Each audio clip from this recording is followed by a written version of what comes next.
اعوذ باللہ من الشیطان الرجیم بسم اللہ الرحمن الرحیم۔ السلام علیکم friends, Nawab of Kala Bagh ملک امیر محمد خان 20 جون سن 1910 کو کالا باغ میں پیدا ہوئے۔ آکسفورڈ یونیورسٹی میں تعلیم پائی۔ ان کا شمار ملک کے بڑے جاگیرداروں میں ہوتا تھا۔ انہوں نے زرعی پیداوار بڑھانے کے سلسلے میں کاشتکاری کے جدید طریقوں اور آکسفورڈ یونیورسٹی کی تعلیم سے فائدہ اٹھایا۔ سن 1958 کے مارشل لاء کے بعد جب ملک میں زرعی اصلاحات نافذ ہوئیں تو انہوں نے کالا باغ کی زرعی جائیداد میں سے 22,000 ایکڑ سے زیادہ زمین زرعی کمیشن کے سپرد کر دی۔ مارشل لاء سے پہلے کی قومی اسمبلی اور صوبائی اسمبلی کے رکن تھے۔ سابق حکومتوں کی طرف سے 2 بار عہدوں کی پیشکش ہوئی، ایک دفعہ مرکزی وزارت اور دوسری دفعہ صوبائی گورنری، لیکن انہوں نے قبول نہ کی۔ 9 دسمبر سن 1958 کو PIDC کے صدر مقرر ہوئے۔ 1 جون سن 1960 کو صدر ایوب خان نے انہیں مغربی پاکستان کا گورنر مقرر کیا۔ ستمبر سن 1966 میں مستعفی ہوئے۔ یہ پنجاب میں صدر ایوب کی اصل طاقت تھے۔ بڑے جاگیردار اور ڈکٹیٹرانہ مزاج رکھتے تھے۔ 26 نومبر سن 1967 کو ان کا اپنے چھوٹے تیسرے بیٹے اسد اللہ خان سے جائیداد پر جھگڑا ہوا۔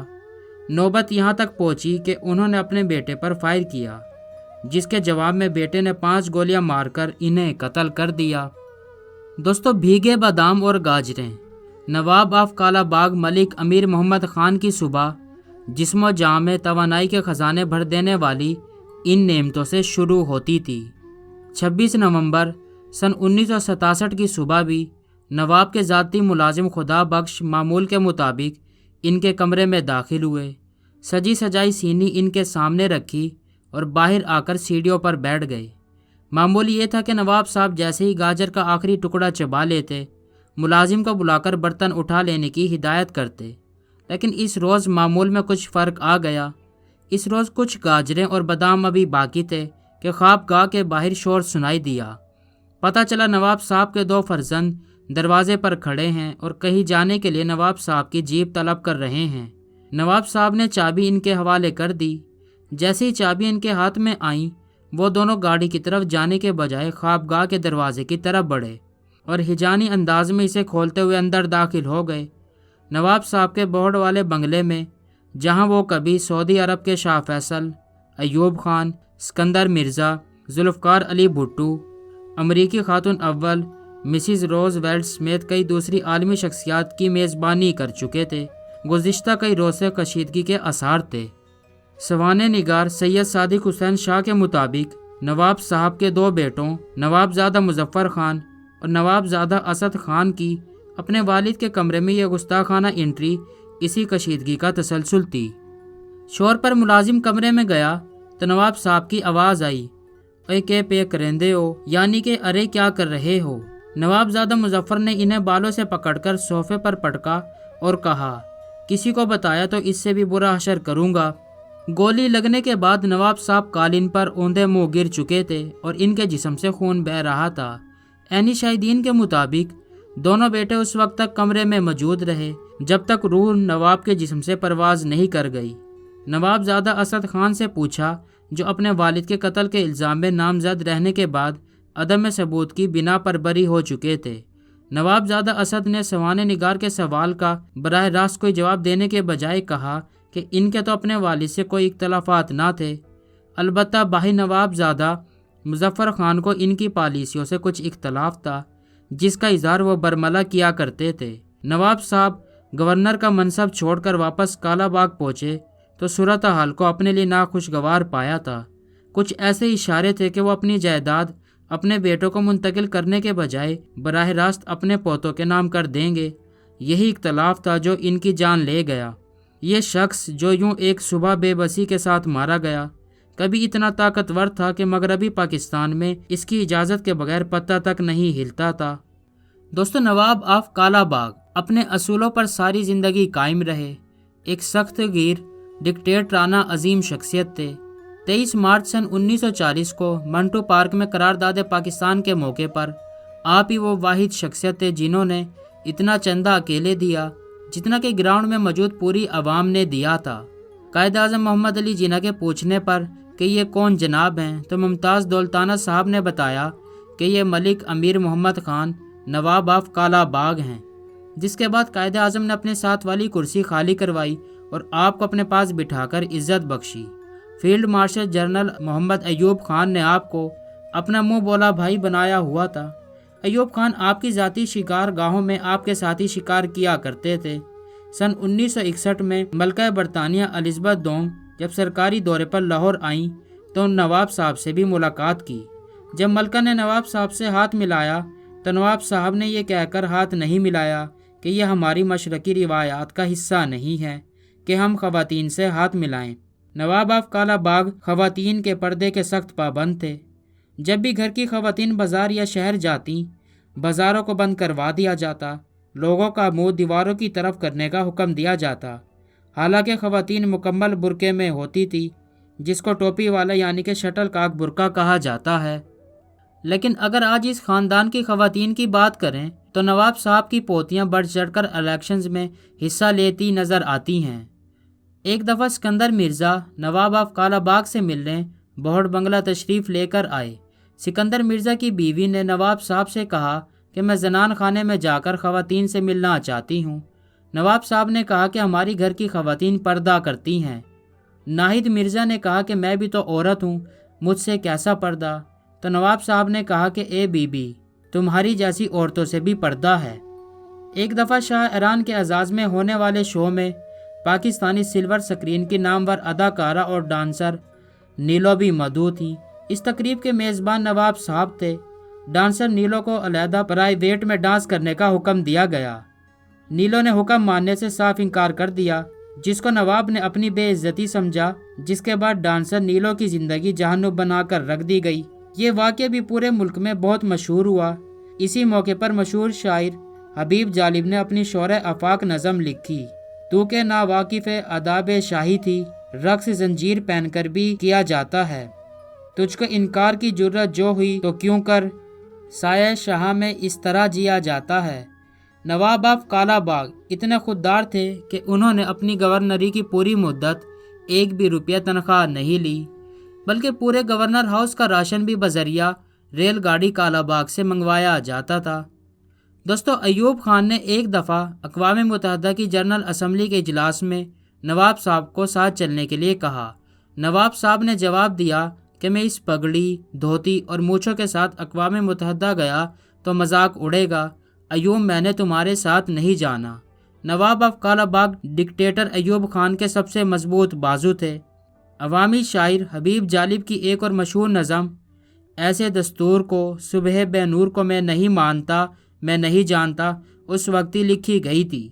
نواب آف کالا باغ کا کہنا تھا کہ میں اپنی پوری زندگی بس ایک بندے سے عاجز آیا ہوں اور وہ تھا حبیب جالب، کیونکہ میں اس کا کچھ نہیں بگاڑ سکا۔ اگر اس کے پاس زمین ہوتی میں چھین لیتا، جائیداد ہوتی ضبط کر لیتا، کھیت ہوتے تو جلا ڈالتا، سرمایہ ہوتا تو چھین لیتا، مگر اس کے پاس شاعری تھی اور شاعر کا ضمیر تھا، اس لیے میں اس کا کچھ نہ بگاڑ سکا۔ وزیر اعلیٰ نواب افتخار حسین اراکین اسمبلی کے سوا کسی دوسرے کو ملاقات کا وقت ہی نہیں دیتے تھے۔ انہیں وزیر بنانا چاہا تو کہا، میرے لیے ممکن نہیں کہ ٹکے ٹکے کے ممبران اسمبلی کے سوالوں کے جواب دوں اور بات بات پر جناب سپیکر کی گردان کروں۔ تاہم ایوب خان نے اقتدار پر قابض ہونے کے بعد انہیں گورنر مغربی پاکستان بننے کی پیشکش کی تو اسے قبول کرنے میں انہیں کوئی تعامل نہ ہوا۔ پنجاب کا یہ جدی پشتی جاگیردار اقتدار کے ایوان میں داخل ہوا تو اس کے انداز بڑے جدا گانا تھے۔ انہوں نے پابندی عائد کر دی کہ خاندان کا کوئی شخص بھی گورنر ہاؤس میں داخل نہیں ہوگا۔ گورنر مغربی پاکستان کی حیثیت سے صوبے کے تمام امور پر ان کی گرفت انتہائی سخت تھی۔ یہ شہرت ملکہ برطانیہ تک پہنچی تو انہوں نے کہا کہ جنگل کا شیر بھی نواب کا کہنا ماننے پر مجبور ہے۔ ان کی ایڈمنسٹریشن کا راز یہ تھا کہ وہ اہم عہدوں پر تعیناتی کے لیے افسروں کا انٹرویو خود کرتے۔ کسی نے ان سے کچھ سوال کیا تو کہا کہ ہم لوگ تو گھوڑا اور کتا خریدتے ہوئے بھی شجرہ دیکھتے ہیں، یہ تو ملک کا معاملہ ہے۔ صوبے کے حالات سے آگاہی کے لیے متعلقہ افسروں کو ہدایت کر رکھی تھی کہ اپنے محکمے اور علاقے کی تمام تر معلومات براہ راست گھر کے پتے پر روانہ کیا کریں۔ رپورٹیں اور اپنے نام آنے والے تمام خطوط وہ اپنے ہاتھ سے کھولتے، براہ راست احکام جاری کرتے اور ان احکامات پر ہونے والی پیش رفت سے ذاتی طور پر آگاہ رہتے۔ سن 1965 کی جنگ اور اس سے پہلے آپریشن جبرالٹر اور گرینڈ اسلام کے بارے میں ان کی رائے یہ تھی کہ یہ ایک سازش ہے جس میں بھٹو اور ان کے ساتھی ملوث ہیں۔ ان آپریشنوں اور جنگ کے بارے میں وہ یہ سمجھتے تھے کہ ان کی وجہ سے نہ صرف ملک نقصان میں رہے گا بلکہ ایوب خان کا اقتدار بھی کمزور ہو جائے گا۔ سوانح نگار نے جنرل شیر علی کے حوالے سے لکھا ہے کہ ایک بار وہ ہیلی کاپٹر میں جنگ زدہ علاقے کا دورہ کر رہے تھے کہ زمین پر انہوں نے ایک سویلین کو فوجیوں کے ساتھ باتیں کرتے دیکھا۔ انہوں نے ہیلی کاپٹر اتروا کر صورتحال کا جائزہ لینے کا فیصلہ کیا۔ معلوم ہوا کہ وہ تو نواب آف کالا باغ ہیں جو فوجیوں میں بسکٹ تقسیم کر رہے تھے۔ سوجی، السی اور دیسی گھی سے بنے ہوئے یہ بسکٹ انہوں نے خصوصی طور پر اپنے گھر میں تیار کرائے تھے۔ جنگ کے بالکل ابتدائی دنوں کی بات ہے کہ انہوں نے تاجروں کو طلب کیا۔ تاجروں کا وفد ہال میں آ کر کھڑا ہوا تو کچھ دیر کے بعد وہ ہال میں آئے اور وہاں موجود واحد کرسی پر بیٹھ کر کہا کہ لمبی چوڑی گفتگو کی گنجائش نہیں، یہ جنگ کا زمانہ اور قربانی کا وقت ہے۔ اگر کسی نے اشیاء ضرورت ذخیرہ کی یا مقررہ نرخ سے زائد پر فروخت کی تو ذخیرہ شدہ سامان عوام میں تقسیم اور دکان مستقل طور پر سیل کر دی جائے گی۔ جنگ ہی کے دنوں میں ایک بار سیکورٹی کے بغیر وہ بازار پہنچ گئے۔ انہیں اطلاع ملی تھی کہ کوئی تاجر مقررہ نرخ سے زائد پر گندم فروخت کر رہا ہے۔ اسے کہا تم شاید یہ سمجھتے ہوگے کہ امیر محمد جنگ میں مصروف ہے اور تم منمانی کر لوگے، میری مجھ کو تاؤ آنے سے پہلے نرخ اپنی جگہ پر آ جائیں ورنہ ایسی سزا دوں گا کہ دنیا یاد کرے گی۔